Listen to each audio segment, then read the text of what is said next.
How do you make yourself proactive when you're always reacting? How do you effortlessly glide from the back foot to the front? That is the question posed and answered by those green bordered cards. My name is Benji, and this is the guide to the archetypes such as they are and staples of the protection aspect. A decent enough pool of cards that include the Sinister 6 box set means that we've for sure got something to chew on. But very quickly before we go onward bound, please do the subscribey and turn the likey round. Nope, that didn't work. So let's start by saying protection is thin on the ground for clear archetypes. What you'll find though is a lot of crossover and a number of subsets of cards that offer variations on a theme. But archetypes we promised and archetypes we shall receive. We start then with the tank, the absorber of damage, the chic Brithouse, the defender's defender, turning sideways at least once every villain phase. Aided by the passive enablers like Armoured Vest, Endurance and Nerves of Steel. All three provide that fundamental upgrade to your defend pretty much every turn game plan, and it's that holy trinity of an increase to your basic power, a boost to your health pool, and the means to lose less tempo when you're defending.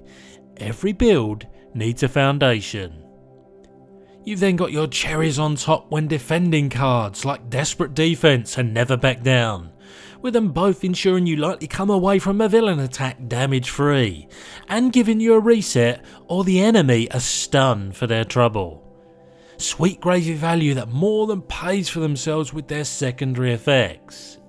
You've then got cards like Unflappable, Hard to Ignore and Electrostatic Armour that all sacrifice a defense buff for a permanent secondary ability whenever you defend.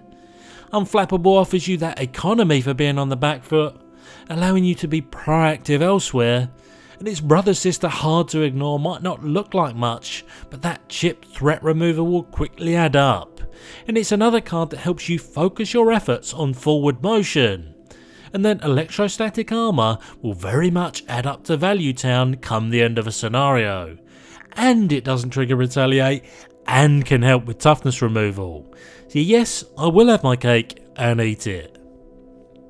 Next up then we have the Counter Retaliate archetype that's in the business of incoming and outgoing damage all for the price of one.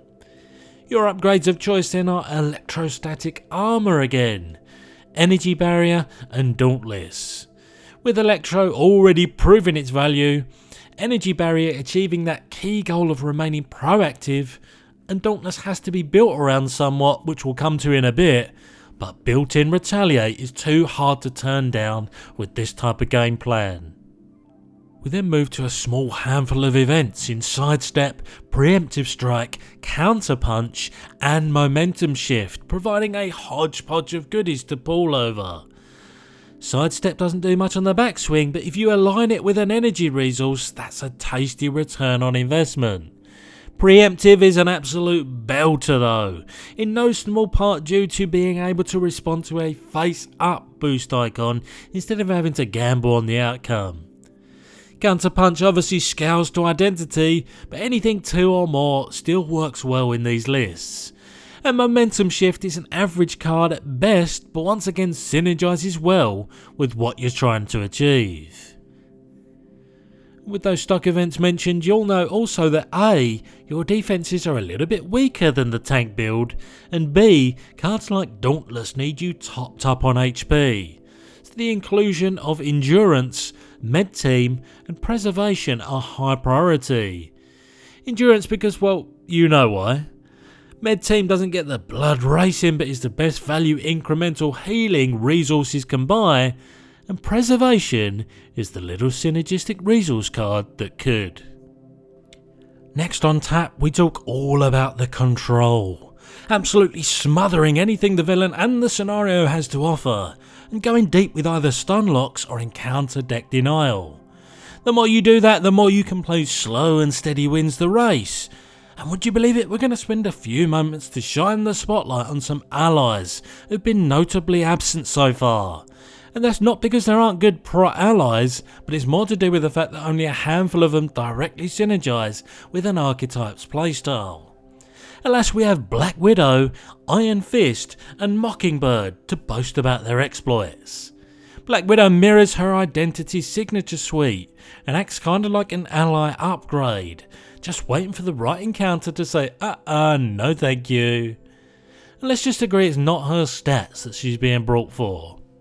Then you've got Iron Fist, who ain't cheap, but 2 stuns and 8 damage for $4 at least makes me a happy camper. And the core set Mockingbird just carries that bland old stunlock theme to the finish line. One thing's for sure though, allies can only do so much of the heavy lifting, so get behind me, never back down, and Tackle are here to help you push your agenda. Honestly, don't love cards like Get Behind Me, they're very situational and I'd rather have Black Widow's slightly less potent ability on board, but it's here and you might want to find a place for it. Never Back Down makes no bones about being swished though. Say no to the boss and stun him for looking at you cockeyed. Nice. And Tackle goes from middling to awesome in the space of one measly physical resource. And normally these resource specific boons are nominal, but this is a big deal, so you need access to said fists or wild resources for sure. So that was your 3 main archetypes. Yes, I could have devolved them some more, but it didn't feel right. But there's a slightly different way of doing things for this guide. We're just going to go through some of the remaining staples in the card pool that you can mix and match to your heart's content with the above builds. On the ally front, that looks like the 2 sides of a coin, Brother Voodoo and Jocasta, with the former an obvious choice in a deck where your signature and non-signature pool leans towards events. Even when it's 50-50, this guy's great, so a top tier consideration. And Jocasta is the same but different. Now, which one's more consistent and or impactful? Well, that's going to be very much situational. Early game, and when you can use said event straight away, leans towards the Voodoo. But mid game and a stacked discard pile can set you up nicely for your next turn with Jocasta. 6 of one, half a dozen of the other. We then have the triumvirate of Bait and Switch, Defiance and Subdue. They will each fit like hand and glove in the right deck. Need some extra threat removal, then get yourself a Bait and Switch. Have a particularly nasty boost icon suite in the villain deck, or you're ramping up the difficulty, then show some Defiance. And Subdue helps you against high attack enemies and can be extremely helpful in multiplayer when a pal's about to get smushed. We then segue to a trio of more of the same cards in Defensive Stance, Flow Like Water and Jump Flip, with the former being middling at best. You're glad you can preload it, but it's definitely not top tier. Flow Like Water you of course want to see early and ride that cowboy to multiple damage, and the latter is on the one hand unremarkable, and on the other, if you have access to the energy, pretty solid value. Which leaves us with 2 glimpses into the future and an oldie but a techie.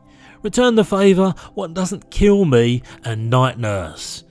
Now, Return the Favour gives you something Protection normally doesn't, and that's chunk damage at the cost of a treachery card, all for the princely sum of just the card itself. What Doesn't Kill Me is a step down, especially with its requirement, but it still does 2 good things at the same time. And much like Return the Favour, it's a front foot card. Something which I personally feel Protection needs a little bit more of. You've then got the very handy just when you need a Night Nurse to get you out of all those pesky status heavy scenarios. We're not done with the new though, because a trio of Web Warriors, Silk, Spider-Man and Spider UK I'm including purely as a speculation.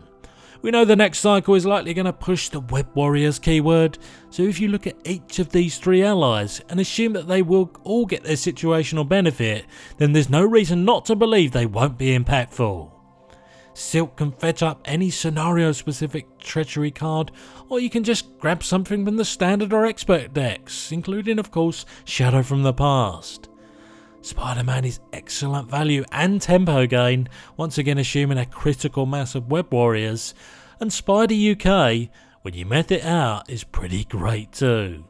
If your board state allows, you won't balk at defending with him at full health or even after just one swing. We then round out some more tribal cards with Booster Boots, Gamora and Muster Courage, with the former being the most reliable of the bunch. Like I've said, 1+1+1 many times over is the value when you don your Booster Boots. Gamora is an absolute include for the same reason Brother Voodoo might be in event heavy decks, and Muster Courage is a lot to pay, but in Expert and in multiplayer, just think of the gift you're giving to you and your comrades. This most definitely has a sliding scale of winness. Which leaves us with just a mention for how you're going to pay for all this guff. Well, Quinn Carrier, Power of Protection and Perseverance are your staples. They're Quinn because, well, Helicarrier is not good in protection, and if you're not an Avenger you need to find your ramp elsewhere. And Power of Protection will really enable those resource specific cards we've talked about so far. And just like that they were gone. I hope you've enjoyed this take on the protection aspect and its staple cards and archetypes. We very much hope you've learnt a thing or two. Are there any weird and wonderful archetypes we didn't shine the spotlight on? And has this helped you identify your favourite? Let me know in the comments. Alas, I have been the voice of Benji, and this video has ended.